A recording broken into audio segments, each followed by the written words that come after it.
नमस्कार दोस्तों। यह है N C E R T की कक्षा 6 की पाठ्य पुस्तक है पॉलिटिकल की। शानदार बुक है, ऑथेंटिक बुक है और सत्र 2023-24 में चल रही है वही है। ठीक है ना। और इम्पोर्टेंट क्यों है? इम्पोर्टेंट इसलिए है या फिर इस वजह से है क्योंकि ऑथेंटिक बुकों से ही क्वेश्चन आते हैं। यहाँ से वो कैसे भी क्वेश्चन दे सकते हैं। कथन कारण वाले दे दिए, यहाँ पर सत्य सत्य वाले दे दिए, यहाँ पर खालिस्तान वाले दे दिए, यहाँ पर पूछ लिया बताइए निम्नलिखित में से कौन सा कथन किसकी व्याख्या कर रहा है। यहाँ पर कथन सही है, यहाँ पर कारण सही है, यहाँ पर कौन कौन से कथन सही है। ठीक है ना। कुछ भी कैसे भी दे सकते हैं, फैक्ट भी दे सकते हैं। फैक्ट तो वे कम है लेकिन समझ पे यहाँ पर ऐसे क्वेश्चन ज़्यादा आ सकते हैं, तो इस वजह से काफ़ी महत्वपूर्ण है। तो चलिए शुरू करते हैं। काम का प्रशासन। भारत में 6 लाख से अधिक गांव हैं। उनकी पानी, बिजली, सड़क। कितने गांव हैं? 6 लाख से अधिक गांव है भाई। 6 लाख से अधिक गांव है भारत में। 6 लाख बहुत होते हैं। 6 लाख,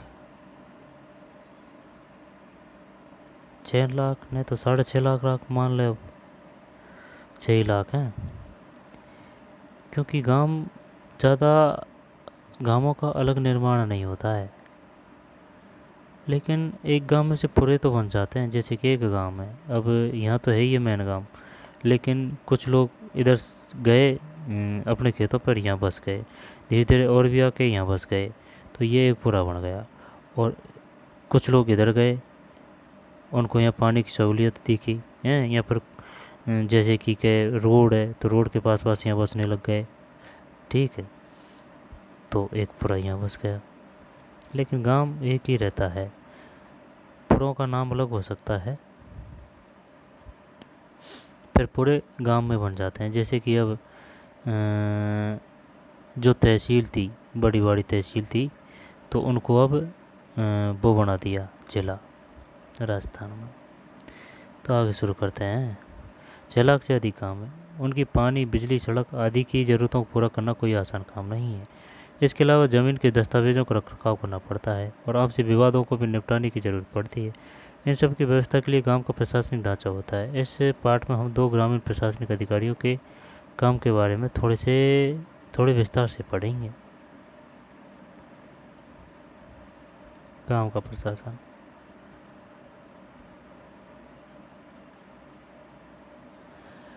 गांव में झगड़ा। मोहन एक किसान है। उसके परिवार के पास थोड़ी सी खेती जमी है जिस पर वह कई सालों से खेती कर रहा है।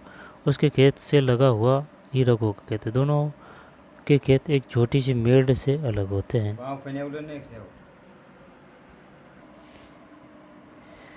छोटी सी मेड़ से अलग होते हैं। एक सुबह मोहन ने देखा कि रघु ने मेड़ को थोड़ा आगे बढ़ा लिया था। ऐसा करके उसने मोहन की कुछ जमीन अपने खेत में मिला ली और अपने खेत का आकार बढ़ा लिया। मोहन को बहुत गुस्सा आया, मगर वह थोड़ा डरा हुआ भी था। रघु के परिवार के पास बहुत ज़मीन थी और इसके अलावा उसके ताऊ गांव के सरपंच थे। फिर भी मोहन ने हिम्मत जुटाई और रघु के घर पहुंच गया।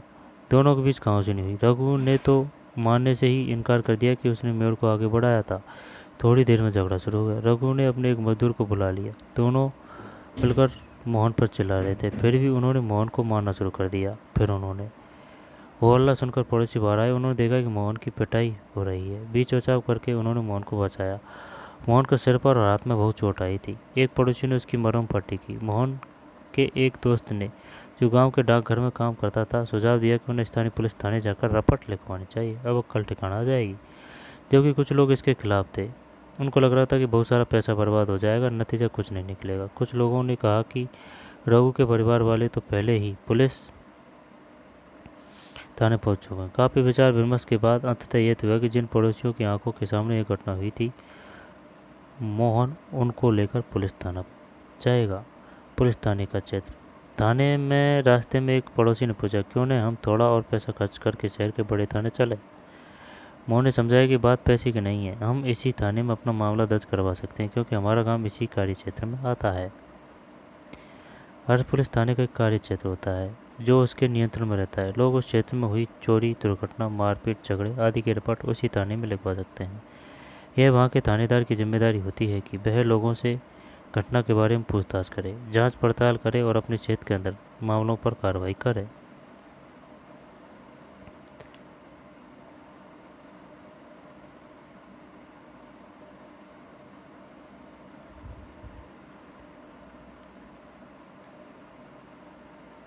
अगर आपके घर में चोरी हो जाती है तो आप किस थाने में जाकर अपनी शिकायत दर्ज करवाएंगी?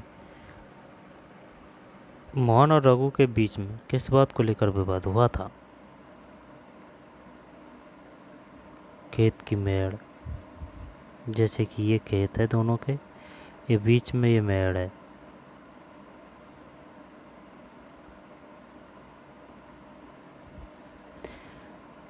मोहन को रघु से झगड़ा करने में डर क्यों लग रहा था? कुछ लोगों ने कहा कि मोहन को पुलिस थाने में मामला दर्ज करवाना चाहिए, जबकि कुछ ने ऐसा करने से मना किया। लोगों ने अपनी राय के लिए क्या तर्क दिए?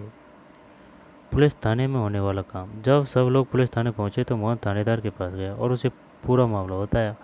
उसने यह भी बताया वह अपनी शिकायत लिखित रूप में देना चाहता है। थानेदार ने बड़ी बेरुखी से कहा कि उसके पास छोटी छोटी शिकायतों की जांच पड़ताल का समय नहीं है। मोहन अपने घाव भी दिखाए, लेकिन थानेदार पर कोई असर नहीं हुआ। मोहन हैरान था कि उसकी शिकायत आखिर दर्ज क्यों नहीं की जा रही थी। मोहन बाहर गया और अपने पड़ोसियों को बुलाकर अंदर ले गया। पड़ोसियों ने थानेदार को समझाया कि मोहन को उनकी आंखों के सामने पीटा गया है। अगर वे उसे नहीं बचाते तो उसे बहुत ही गंभीर चोटें आती।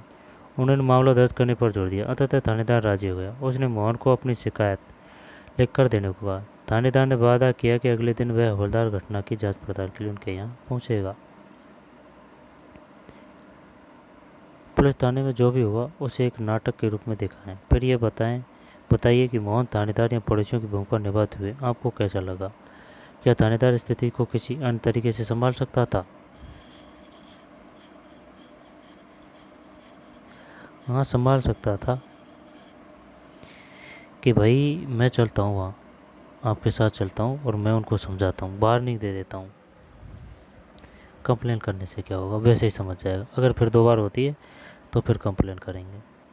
राजस्व विभाग का काम। कुछ रह थोड़ी रहा है।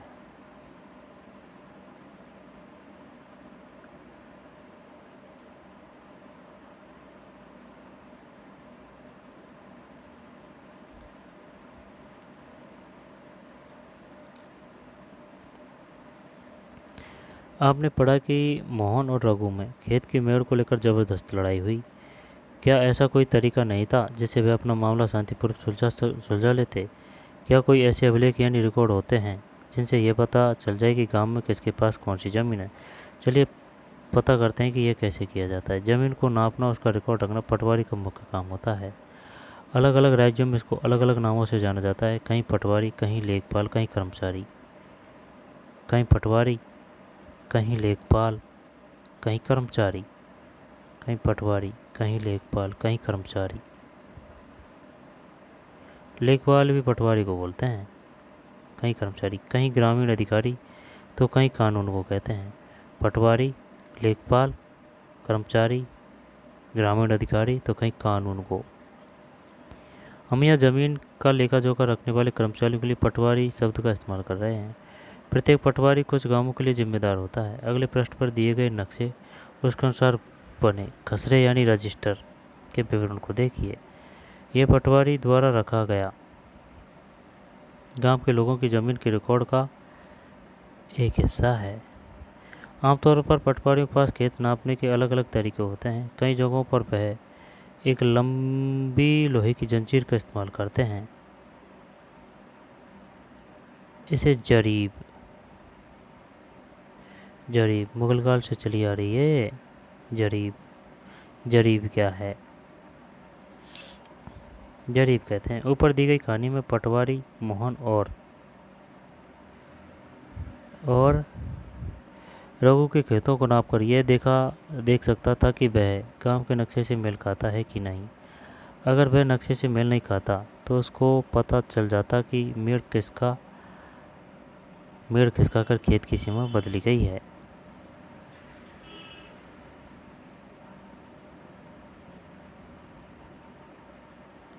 पटवारी किसानों से भूमि कर भी इकट्ठा करता है और सरकार को अपने क्षेत्र में उगने वाली फसलों के बारे में जानकारी देता है।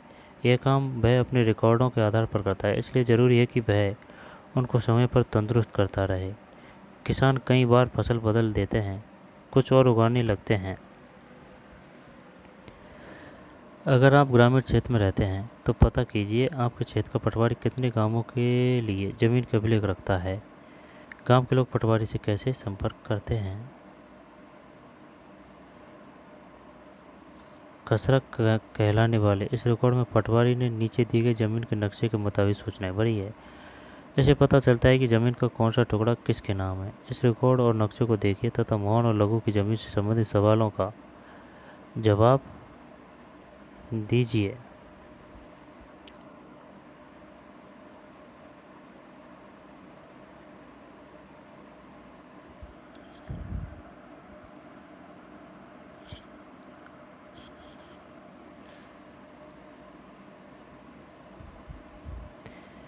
क्षेत्र हेक्टेयर में जमीन मालिक का नाम, पिता पति का नाम और पता। यदि बटाई पर है तो दूसरे किसान का नाम और बटाई का हिस्सा। इस साल जोती गई जमीन, प्रति जमीन सुविधाएं। मोहन बल्द राजा राम, गांव अमरामपुरा, जमीन का मालिक नहीं। फसल सोयाबीन, क्षेत्र 0.75 हेक्टेयर। फिर 3, मोहन बल्द राजा राम, गांव अमरापुरा, जमीन का मालिक है ना। नहीं। Soybean 0.75 hectare. 3, रघुराम बल्द रतनलाल, गांव अमरापुरा, जमीन का मालिक नहीं। गेहूँ 2.75 हेक्टेयर और अन्य फसलें 1.75। ऐसे करते हैं। कुआं 1 चालू, मध्य प्रदेश, सरकारी घास का मैदान। मोहन के खेत में दक्षिण में जो जमीन है वह किसकी है। रघु और मोहन की जमीन के बीच की सीमा पर निशान लगाइए। केस संख्या 3 और कौन इस्तेमाल कर सकता है। केस संख्या 2 और 3 से संबंधित क्या क्या जानकारी हमें मिल सकती है। सीमा, कुआं, चारागाह, पक्की सड़क, कच्ची सड़क, पेड़। पक्की सड़क है और ये कच्ची सड़क है।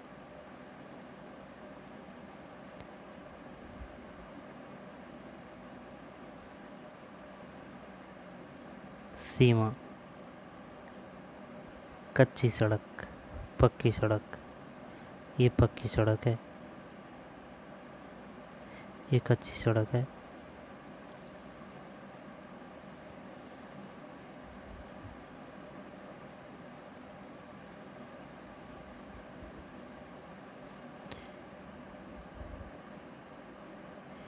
किसानों को अक्सर अपने खेत के नक्शे और रिकॉर्ड की ज़रूरत पड़ती है। इसके लिए उनको कुछ शुल्क देना पड़ता है। किसानों को इसकी नकल पाने का अधिकार है, हालांकि कई बार उनको ये रिकॉर्ड आसानी से नहीं मिलते। लोगों को इसको हासिल करने में कई मुश्किलों का सामना करना पड़ता है। कई राज्यों में ये सारे रिकॉर्ड कंप्यूटर में डालकर पंचायत के दफ्तर में रख दिए गए हैं ताकि वे आसानी से लोगों को उपलब्ध हो सके और नई सूचनाओं के अनुसार नियमित रूप से दुरुस्त होते रहें।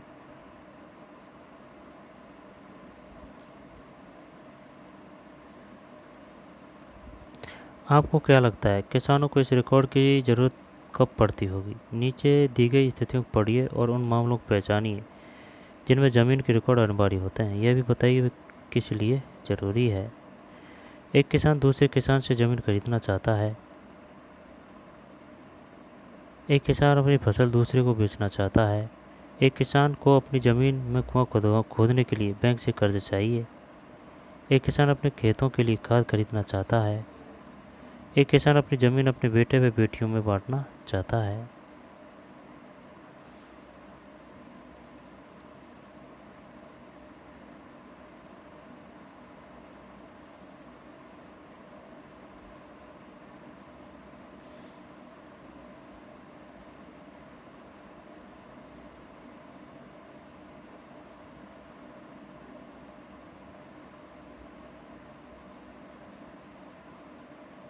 कई राज्यों में कई राज्यों में सारे रिकॉर्ड कंप्यूटर में डालकर पंचायत के दफ्तर में रख दिए गए हैं ताकि वे आसानी से लोगों को उपलब्ध हो सके और नई सूचना के अनुसार नियमित रूप से दुरुस्त होते रहें।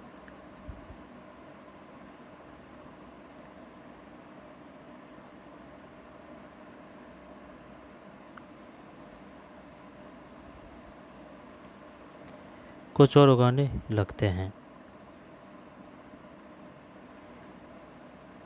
या कोई कहीं कुआं खोद लेता है। इन सब का हिसाब रखना सरकार के राजस्व विभाग का काम होता है। इस विभाग के वरिष्ठ लोग इस काम का निरीक्षण करते हैं। भारत में सभी राज्य जिलों में बटे हुए हैं। जमीन से जुड़े मामलों की व्यवस्था के लिए इन जिलों को और भी छोटे खंडों में बांट दिया जाता है। जिले के उपखंडों को कई नामों से जाना जाता है, जैसे तहसील, तालुका इत्यादि। सबसे ऊपर जिला अधिकारी होता है और उसके नीचे तहसीलदार होते हैं। सबसे ऊपर जिला अधिकारी होता है, उसके नीचे तहसीलदार होता है। उन्हें विभिन्न मामलों को निपटाना होता है। सुन मेरी बात। जिले के उपखंडों को कई नामों से जाना जाता है, जैसे तहसील, तालुका इत्यादि। सबके ऊपर जिला अधिकारी होता है और उसके नीचे तहसीलदार होते हैं। दोबारा देखते हैं। भारत में सभी राज्य जिलों में बटे हुए हैं। जमीन से जुड़े मामलों की व्यवस्था के लिए इन जिलों को और भी छोटे खंडों में बांट दिया जाता है। जिले के उपखंडों को कई नामों से जाना जाता है, जैसे तहसील, तालुका इत्यादि। सबसे ऊपर जिलाधिकारी होता है और उसके नीचे तहसीलदार होते हैं। उन्हें विभिन्न मामलों को निपटाना होता है। वे पटवारी के काम का निरीक्षण करते हैं और यह सुनिश्चित करते हैं कि रिकॉर्ड सही ढंग से रखे जाएं। तहसील, तालुका इत्यादि। सबसे ऊपर जिलाधिकारी होता है और उसके नीचे तहसीलदार होते हैं।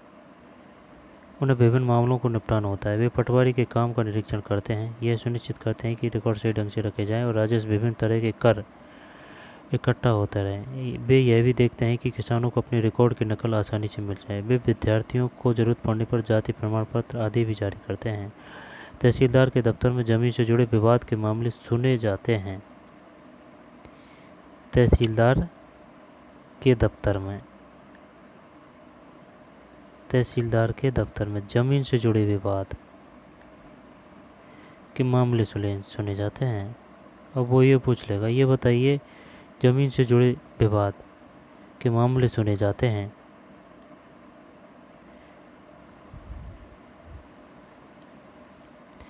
एक नया कानून, हिंदू अधिनियम धारा 2005।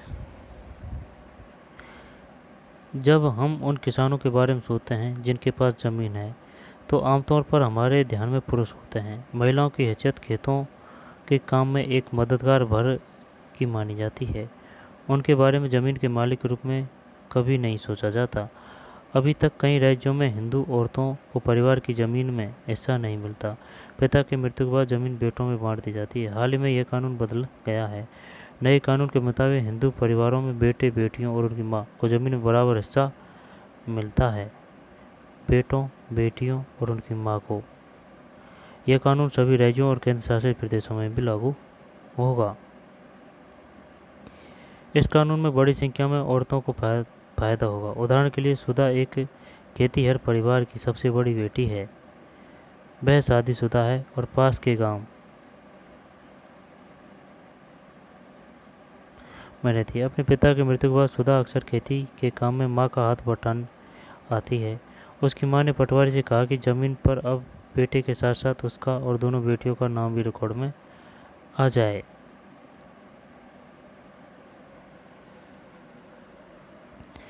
पिता की मृत्यु के बाद उसका और दोनों बेटियों का नाम भी रिकॉर्ड में आ जाए। सुधा की माँ, है ना भाई, सुधा की माँ बड़े आत्मविश्वास के साथ छोटे बेटे और बेटी की मदद से खेती का काम संभालती है। सुधा भी इसी निश्चिंता में जी रही है कि जरूरत पड़ने पर वह अपने हिस्से की जमीन से काम चला सकती है।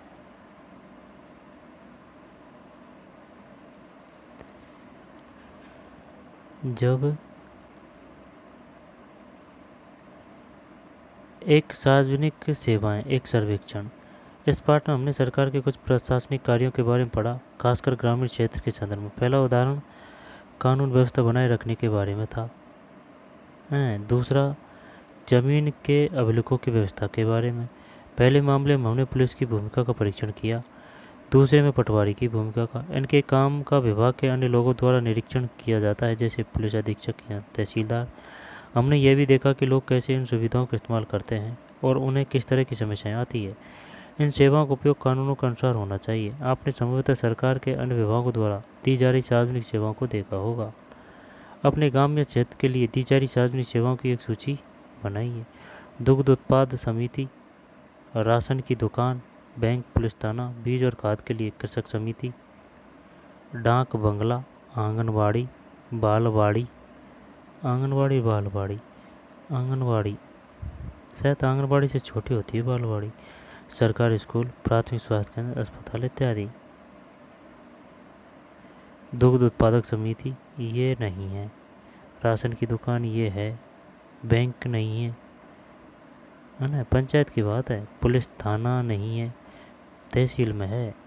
बीज खाद के लिए कृषक समिति, डाक बंगला है, आंगनबाड़ी है, बालवाड़ी है, सरकारी स्कूल है, प्राथमिक स्वास्थ्य केंद्र है, लेकिन खास स्थिति में नहीं है, अस्पताल।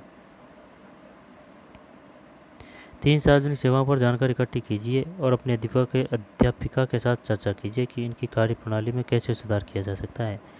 आपके लिए एक उदाहरण आगे दिए जा रहा है।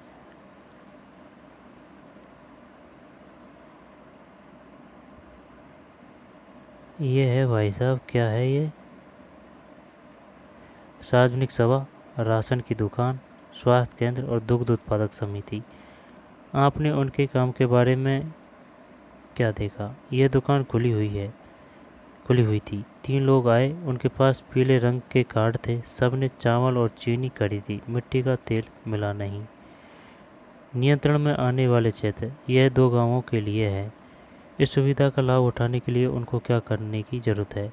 उनको राशन कार्ड की ज़रूरत है, तहसील के दफ्तर में बनाया जाता है।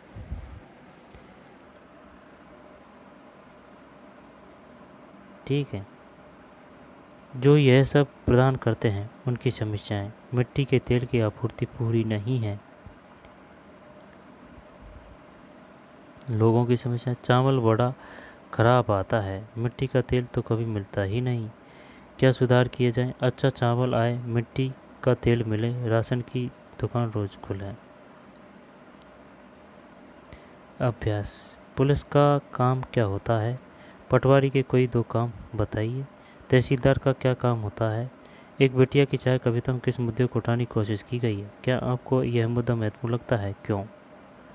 पिछले पाठ में आपने पंचायत के बारे में पढ़ा। पंचायत और पटवारी का काम एक दूसरे से कैसे जुड़ा हुआ है? पुलिस का काम क्या होता है? पटवारी के कोई 2 काम बताइए। तहसीलदार का क्या काम होता है? एक बिटिया की चाय कविता में किस मुद्दे को उठाने की कोशिश की गई है? क्या आपको यह मुद्दा महत्वपूर्ण लगता है? क्यों? पिछले पार्ट में आपने पंचायत के बारे में पढ़ा। पंचायत और पटवारी का काम एक दूसरे से कैसे जुड़ा हुआ है? पंचायत और पटवारी का काम। किसी पुलिस थाने जाइए और पता कीजिए कि यातायात नियंत्रण, अपराध रोकने और कानून व्यवस्था बनाए रखने के लिए पुलिस क्या करती है, खासकर त्योहारों या सार्वजनिक समारोहों के दौरान। एक जिले में सभी पुलिस थानों का मुखिया कौन होता है, पता करें। चर्चा कीजिए कि नए कानून तहत महिलाओं को किस तरह फायदा होगा। आपके पड़ोस में क्या कोई ऐसी औरत है जिसके नाम जमीन जायदाद हो? यदि हाँ, तो उसे ये संपत्ति कैसे प्राप्त हुई? ये पाठ था भाई।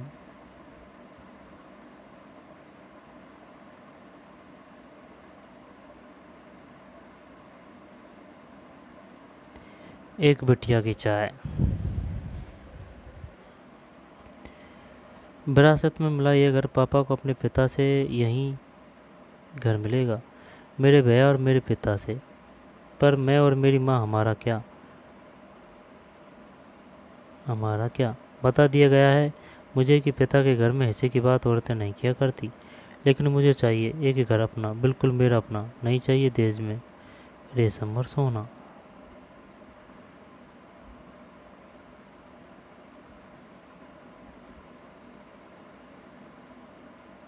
पर मेरी पर मैं और मेरी माँ हमारा क्या, बता दिया गया है मुझे। पिता के घर में इससे की बात औरतें नहीं किया करती। लेकिन मुझे चाहिए एक घर अपना, बिल्कुल मेरा अपना। नहीं चाहिए दहेज में रेशम और सोना। Reflection off on my family, Anjali Monteiro, TISS, Mumbai.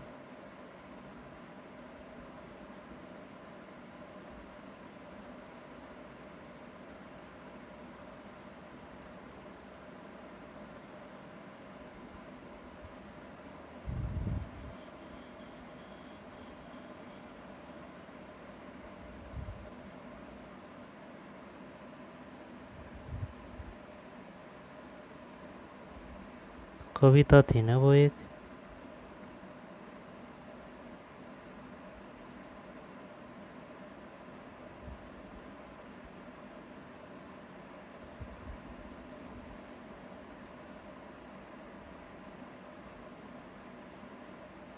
एक बटिया की चाय, यही है वो। तो चलिए मिलते हैं नई वीडियो में। धन्यवाद।